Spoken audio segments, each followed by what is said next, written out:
When police arrived at a small home in Huntsville, Texas, they found a woman barely alive, a single gunshot wound to her head. Her name was Amara Cole, a 26-year-old exotic dancer with a secret that would shake the Texas Department of Corrections to its core. But this wasn't just another tragic night. What investigators uncovered next would change everything. Before we dive deeper, let us know in the comments where you're watching from.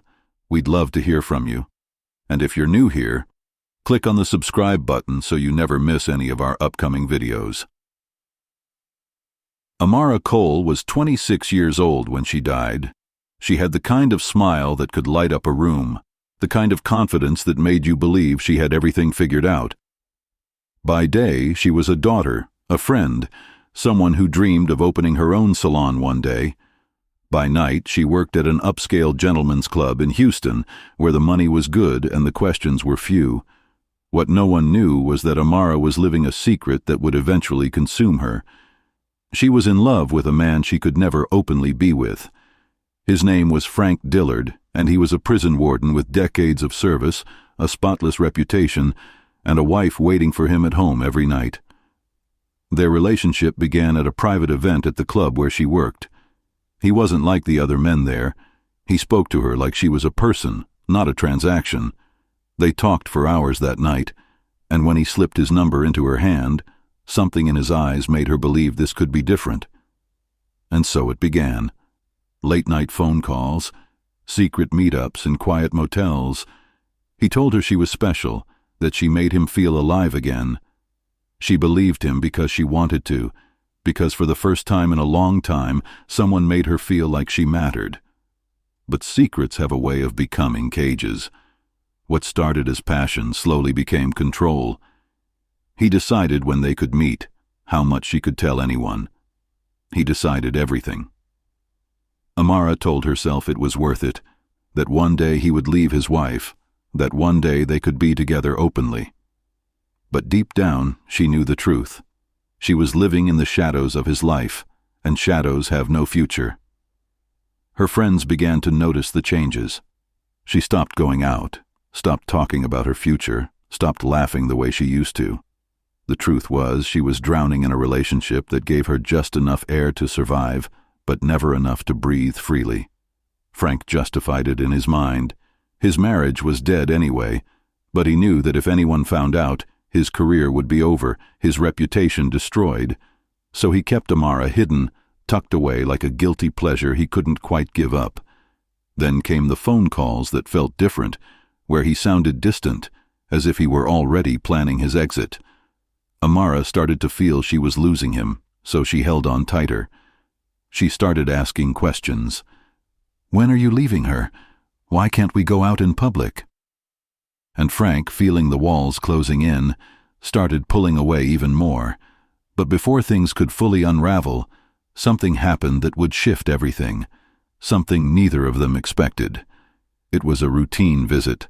Amara had been feeling off for a few weeks, just lingering fatigue, a persistent cough, night sweats. She figured it was stress, maybe a cold that wouldn't quit. Her friend convinced her to go to a clinic, so one Tuesday afternoon she sat in a sterile exam room, rolling up her sleeve for a blood draw. The nurse told her the results would be ready in a few days, that it was probably nothing. 3 days later, her phone rang. The doctor needed her to come back in. They needed to discuss something in person. When she sat across from the doctor the next day, the world seemed to narrow. HIV positive. The test was conclusive. Amara heard the words but couldn't process them. Her hands went numb. Her chest tightened. The doctor continued talking about viral loads and medication and the importance of notifying partners. Partners. The word hit her like a punch. Frank. She had to tell Frank. Her mind raced. How did this happen? She hadn't been with anyone else. It had to have been him. Or maybe he didn't know. Or maybe a darker thought crept in. Maybe he knew and didn't tell her. That night, she sat alone in her apartment, staring at her phone. She needed him to hold her, to tell her it would be okay. She called him. He didn't answer. She called again. Nothing. Finally, near midnight, he replied, "Can't talk now, tomorrow." She would have to carry this weight alone for another night. She curled up on her couch and cried until she had no tears left. When Frank finally came to see her 2 days later, Amara had rehearsed what she would say. She would be calm, factual, supportive. They would handle this together, but the moment he walked through her door, she could see it in his face. He looked guarded, defensive. She told him to sit down. He stayed standing, so she just said it. "I tested positive for HIV." The silence was unbearable. He didn't move, didn't speak, just stared at her. Finally, he exhaled, ran a hand through his hair, and turned away. "Are you sure?" he asked, his voice cold. She nodded. "The test was clear. I need you to get tested too." "Don't," he cut her off. "Don't put this on me." Amara felt her chest tighten. "Frank, I'm not blaming you.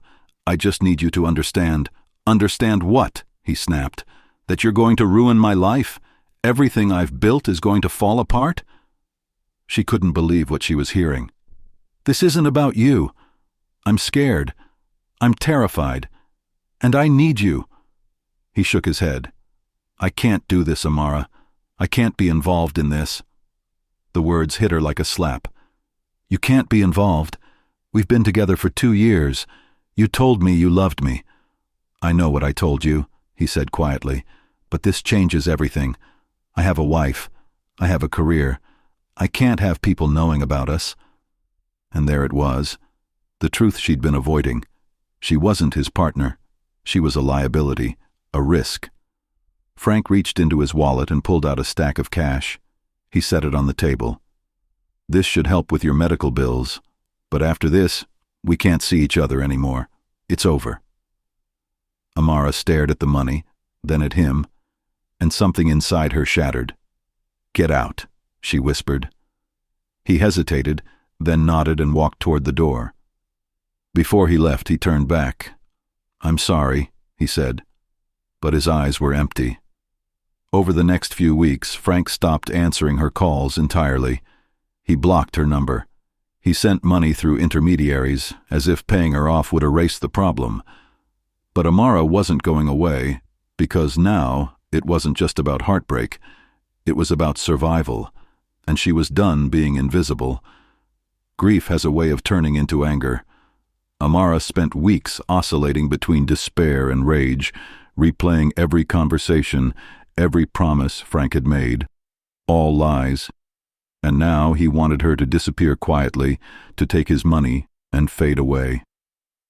But she wasn't built that way. One night, after too much wine and too many sleepless hours, she picked up her phone and typed out a message. "You don't get to just walk away from this. If you don't start answering my calls, I'll make sure everyone knows what you did." Frank's response came an hour later. "Don't threaten me, Amara. You have no idea what you're doing." But she did know. She was taking back control. Over the next few days, the messages became more heated. She demanded that he acknowledge what they had, that he take responsibility. He became colder, more aggressive, reminding her of his power and connections. "You think anyone's going to believe you?" he wrote. "You're a dancer in a club. I'm a respected public official. If you try to destroy me, I'll make sure you lose everything." The words stung, but they also fueled her. She started keeping records, screenshots of texts, emails, bank statements, photos. She wasn't sure yet what she would do with them, but she wanted to be ready. Frank was unraveling. The thought of his affair becoming public consumed him. He couldn't sleep. He felt trapped, cornered, and when men like Frank feel cornered, they become dangerous. One night he showed up at Amara's apartment unannounced. She opened the door, surprised, and for a moment felt a flicker of hope. But the look on his face told her otherwise. "You need to stop," he said, his voice low and sharp. "Stop the messages. Stop the threats. This ends now." Amara crossed her arms. "Or what, Frank? What are you going to do?" He stepped closer, his eyes cold. "You don't want to find out." For the first time, Amara felt afraid, not of losing him, but of what he might be capable of. He left without another word, and she locked the door behind him, her hands trembling. That night, she couldn't shake the feeling that something terrible was coming. And she was right. It was a Tuesday night, unremarkable except for what would happen before it ended. Amara had spent the evening at home, exhausted from weeks of stress and fear. Around 10:30 p.m., her phone rang. Frank's voice. "We need to talk, tonight." "I don't think that's a good idea." "I'm not asking, Amara. I'm outside. Open the door." She looked out the window. His car was parked down the street, headlights off. Her heart pounded. Every instinct told her not to let him in, but part of her still wanted to believe he was coming to fix things. She unlocked the door. He walked in without a word, his face unreadable. They stood in the small entryway. Then he broke the silence. "This has to stop, Amara. You have to let this go." "Let it go?" she said, her voice rising. "You ruined my life, Frank. You made me believe you loved me, and then you threw me away. And now you want me to just forget it happened? You're making this harder than it needs to be," he said.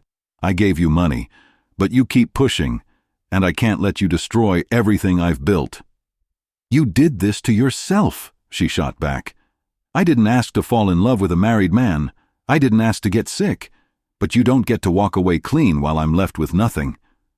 His jaw clenched. "You don't know what you're talking about."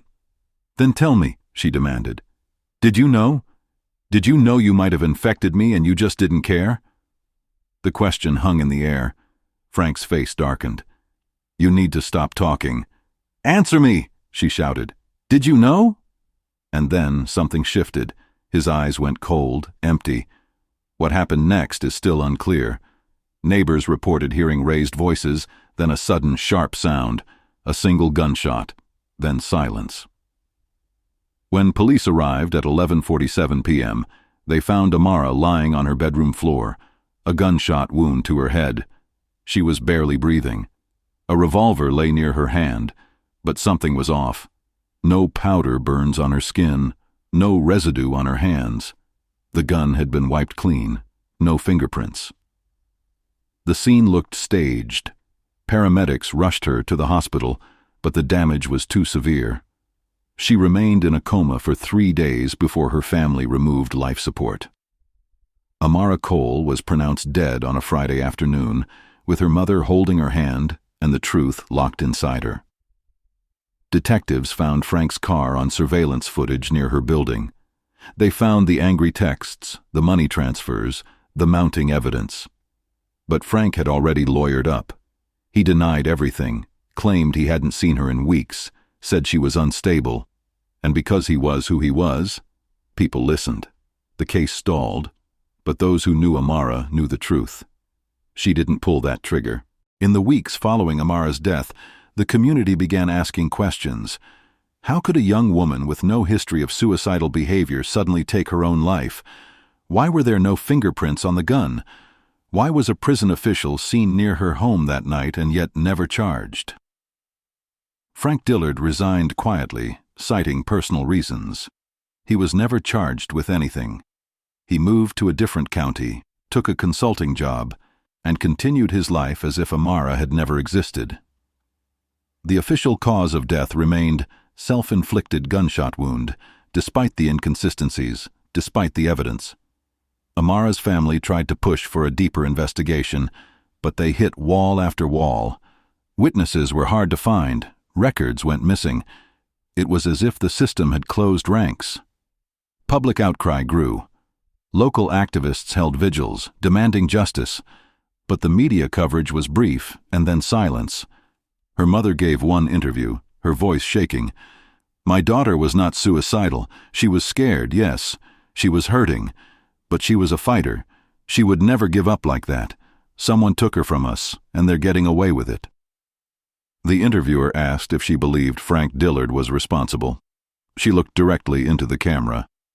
"I know he is. But knowing and proving are two different things." Amara became another statistic, Another name whose death was ruled inconclusive. But not everyone forgot. Because there are people who refuse to let injustice stand, who keep asking questions, who believe the truth deserves to see the light. It's easy to reduce someone to the worst moments of their life. But Amara Cole was so much more than the headlines.